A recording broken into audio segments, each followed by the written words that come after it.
What is going on, everybody? Welcome back.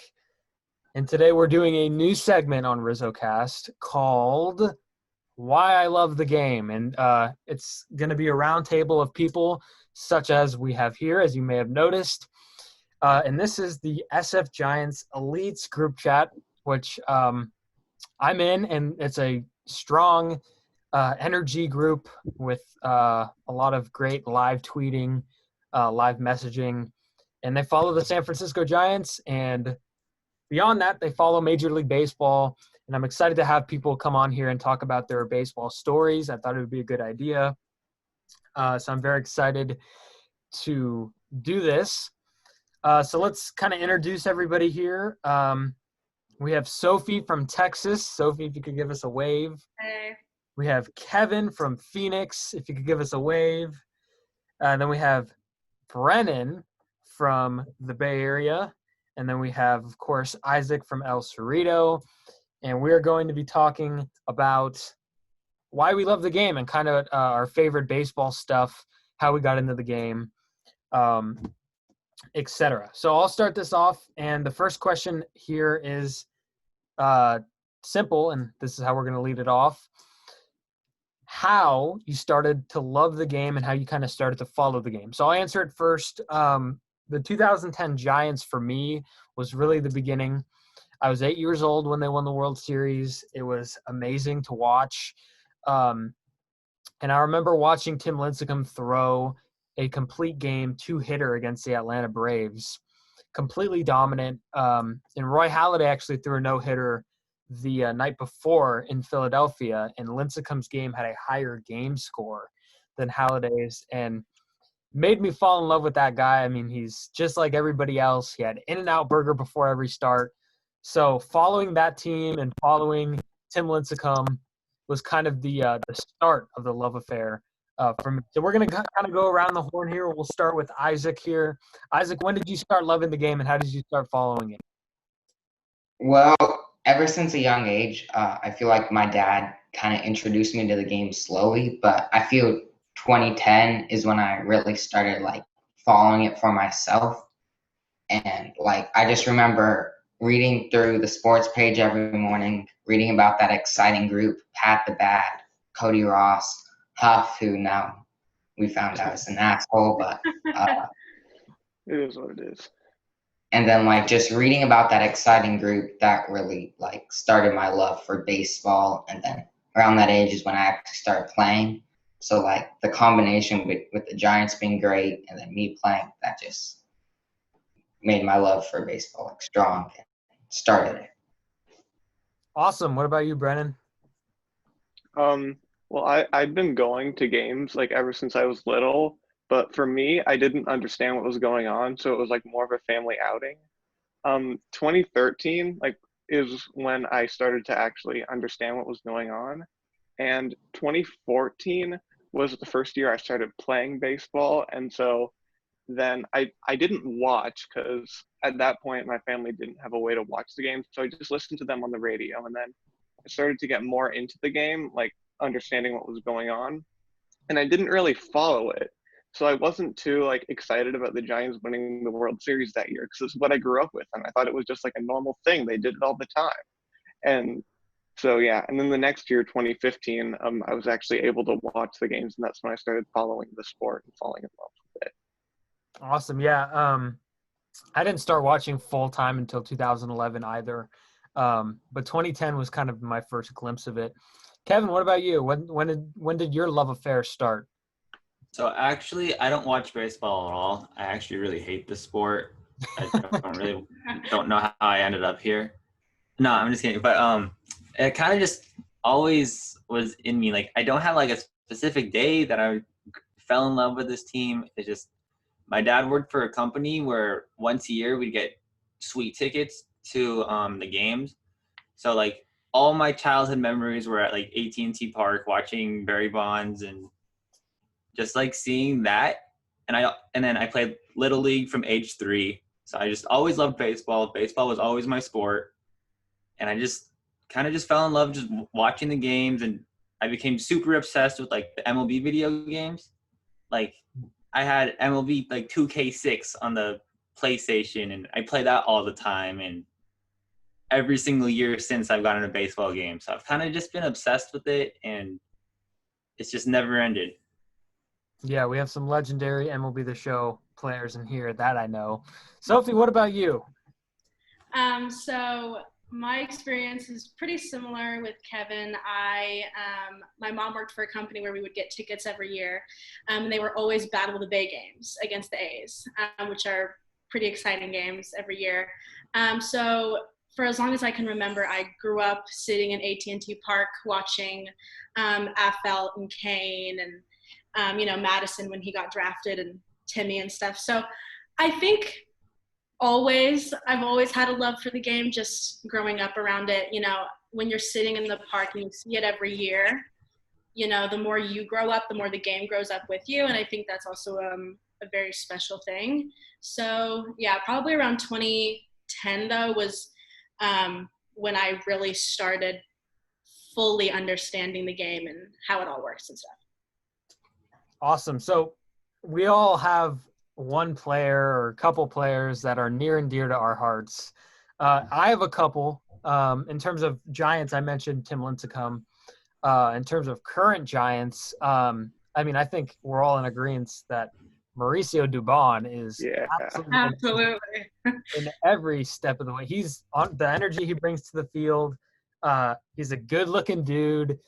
He's got it all going for him. And in baseball and other, I'm a big Mike Trout fan. When I went to Angels Stadium a couple years ago, he was actually on the DL because he slid head first in the second base and he tore a thumb ligament or something. That was a bummer. But I have seen Trout play in person at Oracle Park, and he did go deep. So that was awesome. I think the guy's one of the best players to ever live, and it will certainly go down that way. Another guy, you might see him up here in the corner. Let's see. Derek Jeter's up there right over here next to Mike Wazowski hanging on the shelf. But Derek Jeter is another one of my guys. I love his attitude. Love what he preaches. And so those are a couple of my favorites. So I was wondering what you guys think. We'll start here now with Kevin. Who do you kind of like in terms of favorite baseball players? Obviously, the basic Giants fan answer, especially from 2010, is Lincecum. I feel like every kid I knew that was a Giants fan, idolized Tim Lincecum. Every pitcher tried to pitch like him. We all wanted to be just like him because he just seemed like a normal dude with a funky style, and he was so good. And it was very hard not to be obsessed with him. And I guess other recent players. I'm a really big Javier Lopez fan. This is going to be controversial, but the first Giants player I've actually ever met was Hunter Strickland. So he has a very deep spot in my heart, even though he might not be too amazing anymore. And a lot of fans don't like him, but he's always has that little soft spot for me just because he was the first person I actually met and was able to talk to. Awesome. Yeah. I always think of, history. And when Bryce Harper wants a piece Bryce of Harper comes after Hunter Strickland. I was at that game. Yeah, Memorial Day, right? Yeah, Strickland lands a punch. Harper lands a punch. Harper lands a punch. Benji. Yeah. And then Michael Morse, Jeff Samardzija. Michael Morse, bless him. Yeah, there's hair all over the place. It was a mess. So, Isaac, what do you think? What are some of your favorite players? Before I start, I do love Strickland. I'm a proud Strickland fan. I love his competitive spirit, his energy, fighting, punching walls. It's all great. But players, first couple years, I really fell in love with Buster Posey.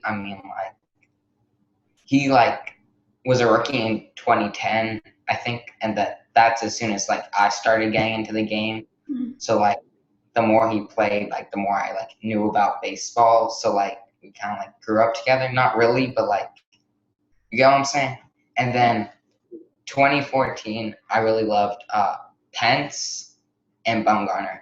I like Pence because his spirit, his energy, his pep talks just lighted up the Giants, brought fire and energy to that team. And then Bumgarner, him always beefing with the Dodgers. I love that because you could tell he cared about his team and cared about winning.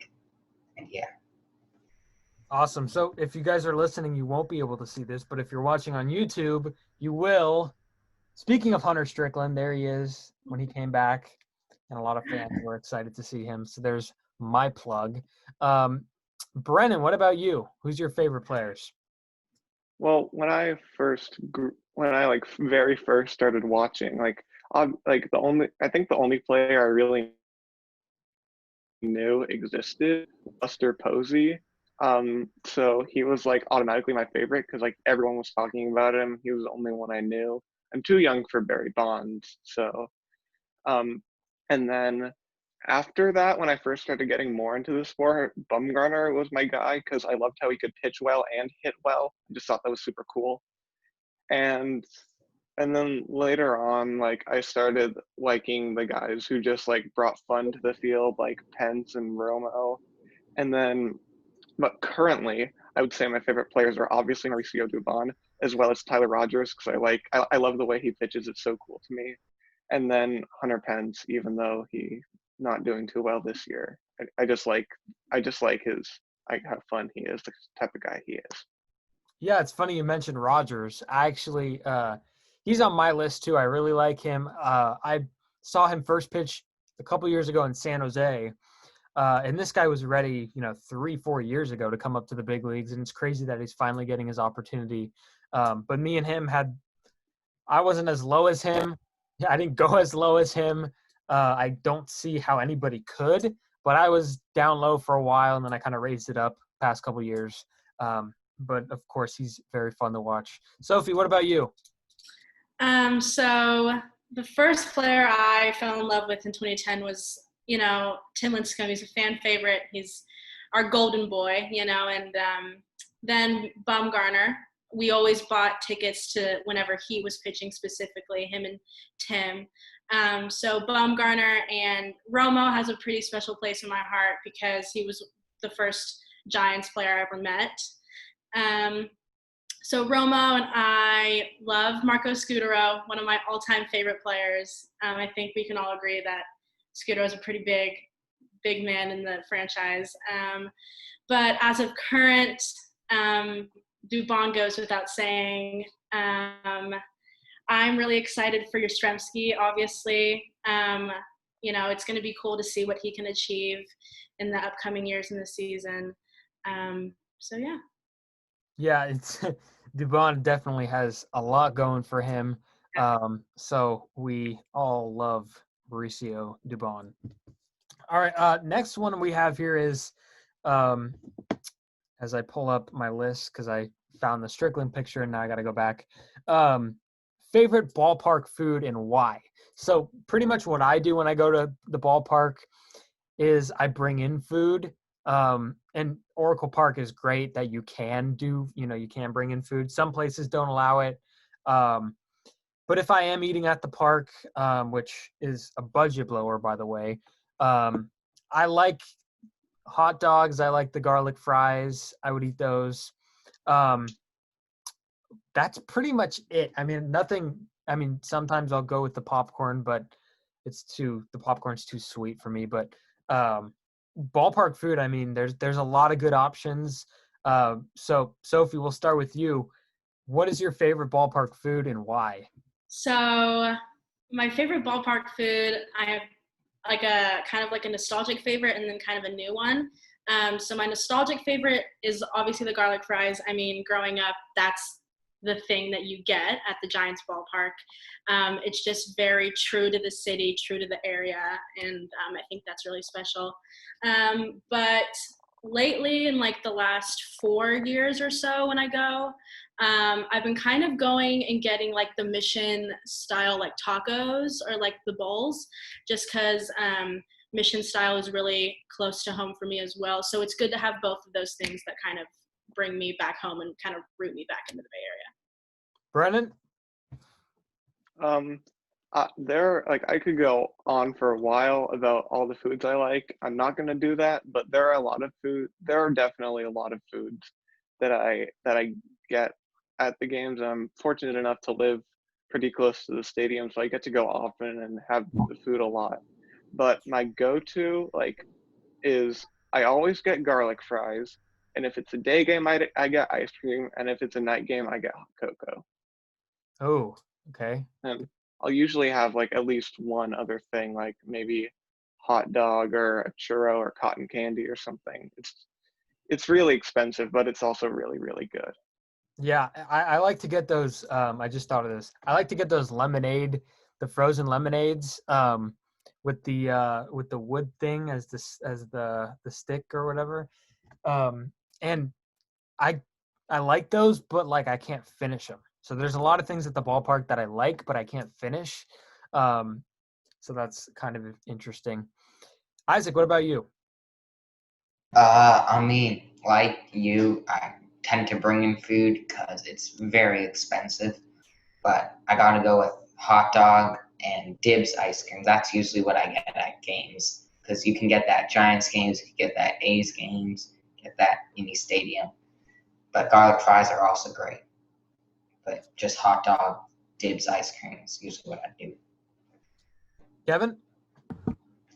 So I haven't had like actual food at the ballpark in such a long time. But every single time I go, I always have to get a Ghirardelli sundae. Every single time. It's so expensive, but they're so good, and like I can't even explain it. Like the hot fudge they put on the top and just everything. Just I I'm hungry now. Yeah, I'm starving too. As a matter of fact, our go-to, we usually bring in sandwiches. I mean, I remember when I was the age where I would bring in those little Lunchable things, and I'd bring those into the ballpark. um, so yeah, in sandwiches are kind of our go-to in terms of game days. We usually pick them up and then bring them in. Um, Another one here, and this is an interesting one. Favorite baseball movie. Now I've seen a good amount of them, and this is a really hard one. We might overlap here. That's completely okay. Um, but if I were to pick a favorite movie, baseball wise, and I honestly didn't think of this, but Field of Dreams, Bull Durham, they're all great. But Major League is my favorite baseball movie. I think that's one of the greatest baseball movies ever. Charlie Sheen's great in it. I was Rick Vaughn for Halloween this past Halloween. I have the jersey right now in my closet, which I should have had it out to show you guys, but it's completely awesome. So Major League is my movie. Isaac, what about you? What's your favorite baseball movie? I don't know if you can have a favorite baseball movie. I mean, I love everything. Sandlot, Rookie of the Year, the Cubs kid that plays, Major League. I mean, the one about the woman ball players I really liked, and 42. Those are probably my top 5 favorite. Yeah, all good movies, all great movies. Sophie, what about you? I think the fan favorite probably is The Sandlot, just because I feel like that was kind of a lot of us, that was our intro to baseball movies. Me being a younger fan, 17, that was probably my like foot in the door to baseball movies. 42, of course, I think that movie's just done incredibly. And Moneyball, I think, is a really good one with Brad Pitt. That's a really good baseball movie as well. Yeah, and Sandlot. To go on to your point, Sandlot's a movie where a lot of people actually lived through experiences like Yeah. that. So that's kind of interesting. I mean, I remember playing outside and making second base in the street, third base on the curb. It was a lot of fun. And Moneyball, every time I watch that, I always want to be a GM like after. Like Yeah. it's funny. It's always like Yeah. I watch this. Okay, now I want to go into like scouting or something, and I usually spend the rest of the day playing out of the park baseball or something. Kevin, what about you? Favorite baseball movie? I know it's hard to pick one. So Sophie keeps stealing my answers, but yeah, I mean, growing up on Sandlot, just the real world experiences based off of the movie. Like it's a very relatable movie. Like, me and all my neighbors, we'd set out in the street and play baseball nonstop. We'd hit cars and all the fun stuff and get in trouble all the time. And Moneyball is also a good one just because it's local. I have, like all the scenes where they're showing the fans and stuff. they had an open recruitment for extras and stuff. So a bunch of family members, or like you could just see the little frames of them. So I think that's really cool. And yeah, Sandlot's definitely my favorite, just the most memories. And I feel like it's the all around family film that it's always wholesome, no matter what age you're watching it all, whatever age you're watching it at. And the whole family gets to watch together. And like, it just feels like it's a feel good movie. Like everyone feels good watching it. For sure. And I recommend all these baseball movies to anybody listening or watching. Brennan, I'm sure a lot of your answers have been said already, but go ahead. All right, this is probably going to make a lot of people upset, but I've barely seen any baseball movies. Uh, yeah, I watched Sandlot like 4 times because they would play it at a summer camp I went to. Like we'd take a break and watch a movie, and every time it was Sandlot. And I saw Benchwarmers a few years ago, and I saw like 5 minutes of Major League when it was on MLB Network. And like I liked what I saw, even though I watched it for like 5 minutes. But out of the two that I watched, all the way through, I liked Benchwarmers more. But like that's not even a real answer because I've hardly seen any. Well, that's okay. That means that you get to see some in the future. But Benchwarmers, Yeah. that's a new answer, and it is one that I see often on MLB Network, and I've seen a million times, and it's hilarious. Rob Schneider is actually a Pacifica kid. So there's that. All right, finally, last question here before I let you go. I don't want to keep you guys too long. This is an interesting one, and this is one that everybody has. Favorite baseball moment. So my favorite baseball moment, there's a couple iconic ones that I point to. Obviously, the Lincecum complete game, Derek Jeter's last home game at Yankee Stadium was pretty incredible. I watched that one from start to finish. But the main one for me is definitely Travis Ishikawa's walk-off home run in Game 5 of the championship series against the Cardinals, against Michael Wacha. And it might be, it might not be an all-time great moment in terms of, the Giants would have probably won that game anyway. But it was amazing. It was amazing to watch not just that moment happen, but watch Travis Ishikawa right in the middle of it, who was about to retire, who was signed to a minor league deal, coming back to baseball. Just an overall great story. And really, we didn't hear much of him after that. So it was kind of a one-and-done thing for Ishikawa. But putting him in left field where he barely played professionally, that one for me was pretty awesome. But there's a lot of, no-hitters. I've seen a couple of those. I saw Tim Lincecum's no-hitter in person. I know Lincecum's been a name that we've dropped so many times already today. But Brennan, what is your favorite baseball moment? Or give me a couple of your favorites. All right. Well, like I said earlier, I didn't follow baseball until 25th. This is going to be an unusual answer. For me, I'm going to have to go with the Connor Gillespie home run in the wild card game. Because Yes. while I watched us, I did watch us win the World Series in 2010 and 2012. And I watched most of the postseason in 2014, even though I didn't really understand how big of a deal it was. And so that's why I'm going with the Gillespie one. I don't think people realize how great the game itself was. And then of all people to do it, Gillespie's story is kind of similar to Ishikawa's. Like he was with the Giants a few years before, bounced around the minor leagues, never found a home, and then he hits this big home run in the postseason. I think that would be a bit of a better moment if the thing, I don't want to say it, the thing that happened a week later hadn't gone down against the Cubs. But yeah, that's why my favorite moment is the Gillespie home run. Yeah, that is. I remember watching that, and again, another amazing performance by Madison Bumgarner. But both sides with the Mets, you could not buy a run at all through, up until that point. And Noah Syndergaard was just as good.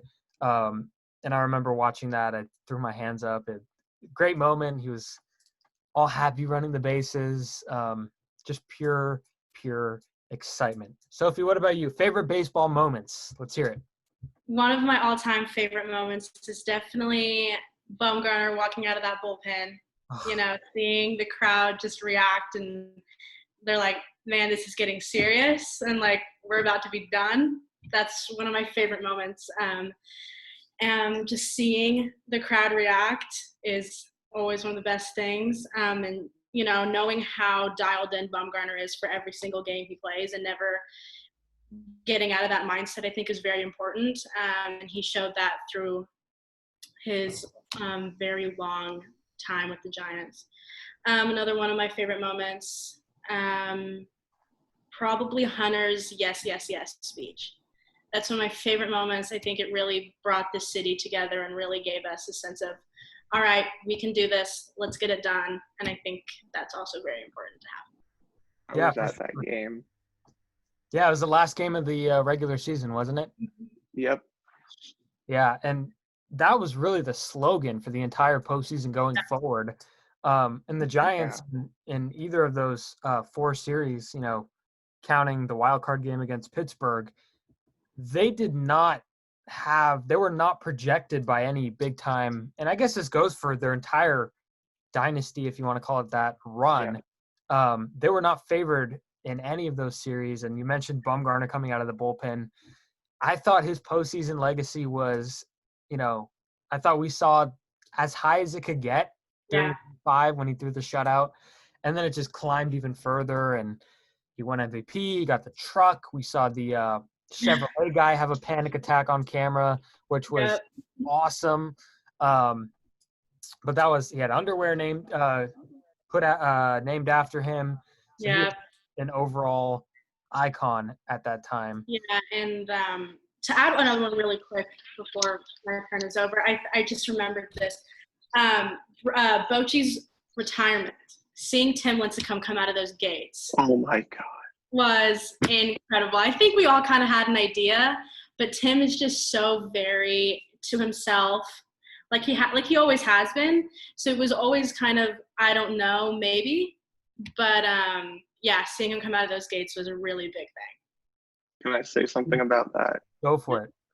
Okay, so I was also at that game, and it was so surreal. Like when Rennell said number 55, the roar of the crowd was just unbelievable.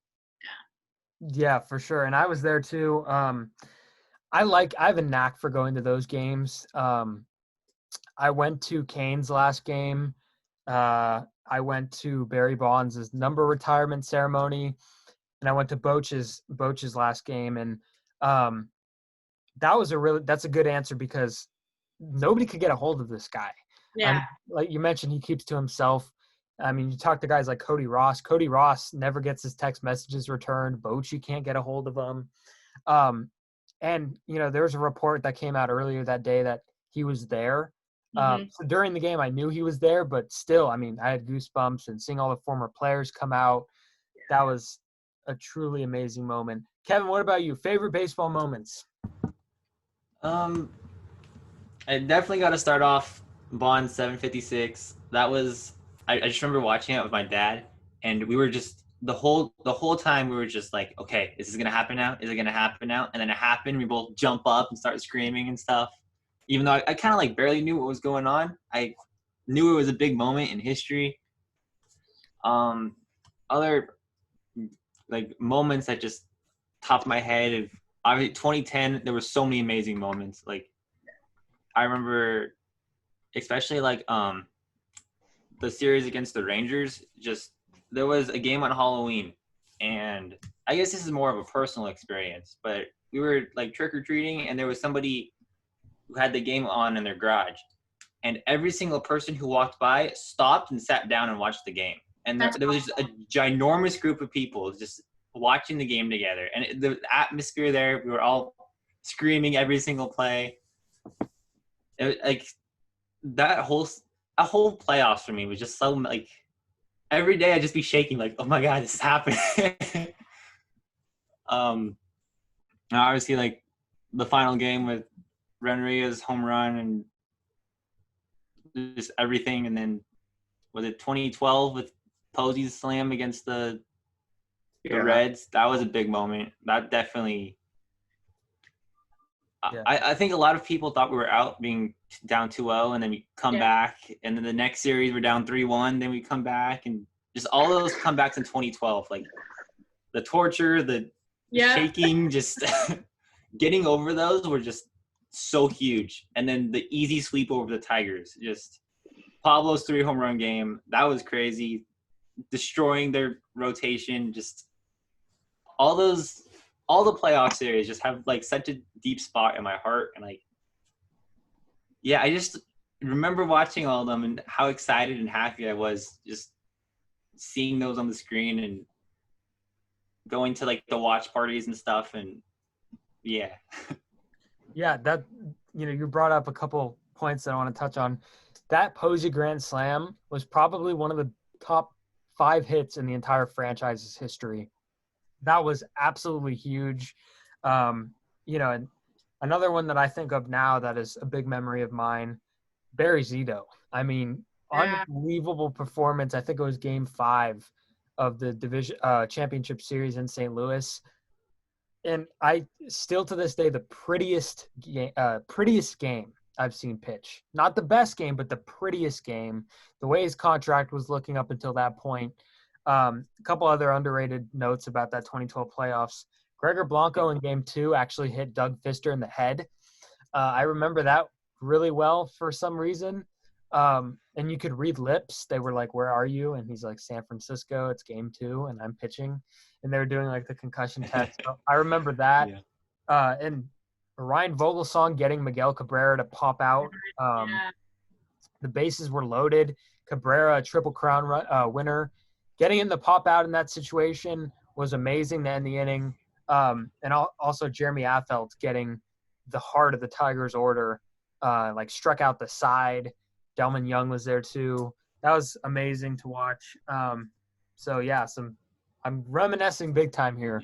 There were so many magical moments in that series, just like the whole playoffs. Just so many things happened that you'll look back on in like 10 years and just like, wow, that all happened the same season. Like that was just crazy. Like it's like better than a movie script. Just it's a really crazy thing to be able to say that you've lived through and watched, and yeah, it's really awesome. Yeah, for sure. Isaac, what about you? Favorite baseball moments? Let's hear. Favorite baseball moments. Okay, I have 2. One was Pablo's 2012 first game, 3 home runs. I remember that really well because I was actually at a friend of my dad's house watching it on TV. And since I don't own a TV, actually getting to see a game live was really cool. And especially because Pablo went yard 3 times off of it. It was Verlander, right? He went yard off of Verlander. Mm-hmm. And then the other moment was 2014, Game 7, just lying on the couch, listening to the radio. Baumgartner coming in, mowing down the Royals lineup, and getting really nervous when the triple, the arrow, all Salvi Perez had to do was hit one out, and we would have been done. But no, Baumgartner pop up to Pablo to end it, falls on his knees. That was probably my favorite moment. Awesome. And then left for free agency a couple weeks later. No, I'm just kidding. Okay. But yeah, that triple scared everybody. I mean, oh my God. I mean, Gregor Blanco, I mean, he's better than that. Juan Perez kicked it too. And that was the tying run. So that was amazingly scary.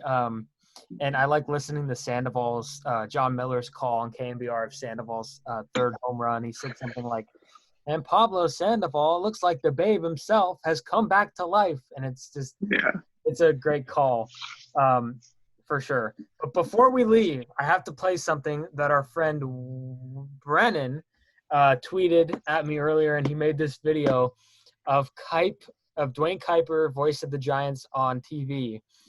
And if you want a really good glimpse of Dwayne Kuiper getting excited during games, this is one. So go ahead and listen to a compilation of 3 videos of Dwayne Kuiper saying "dropped."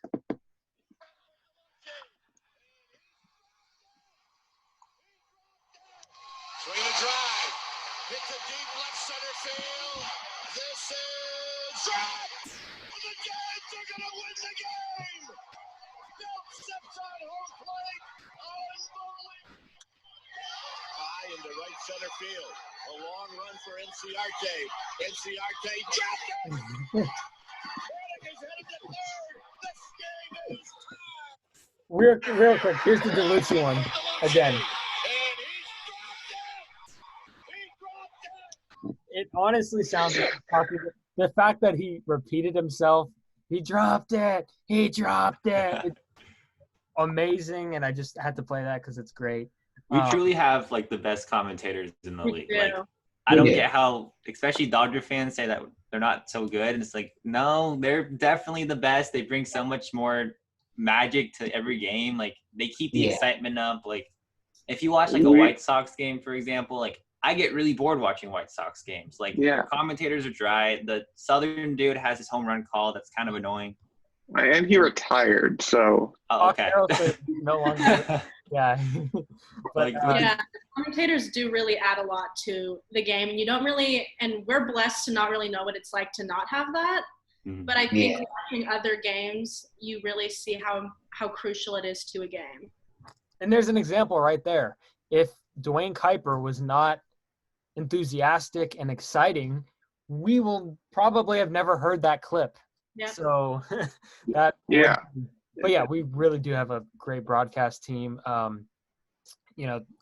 Crew, Kipe should go to the Hall of Fame together, to be honest. Miller's already in there, and Fleming is the next best thing in baseball broadcasting. So for sure, they're outstanding.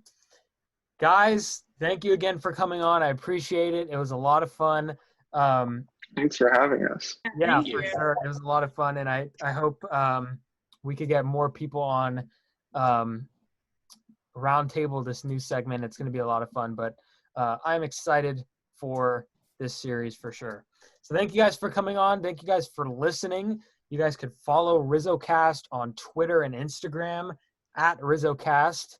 So go put that on your to-do list. I don't want to be that one YouTuber, but smash the subscribe button, turn on the notification bell, smash the thumbs up button. I hate saying that. I feel like I'm going to get my house raided. And yeah, do you guys want to plug yourself? There you go, Kevin. There you go. Yeah, RizzoCast. Yeah, RizzoCast. Exactly. Smash the follow button. We're growing. And also we have Ryan Rollinger, a name that some people don't even know. But Ryan Rollinger is expected to come on the show very soon. So stay tuned for him, former San Francisco Giants infielder. Had a cup of coffee in the big leagues, but should be interesting to talk to him. Again, thank you guys for listening. Thank you guys for watching, and have a great day. San Francisco Giants elite. They have been amazing, and just know that the higher ups in Giants Twitter know who these people are, and they deserve the respect for sure. Thank you guys for listening, and have a great day.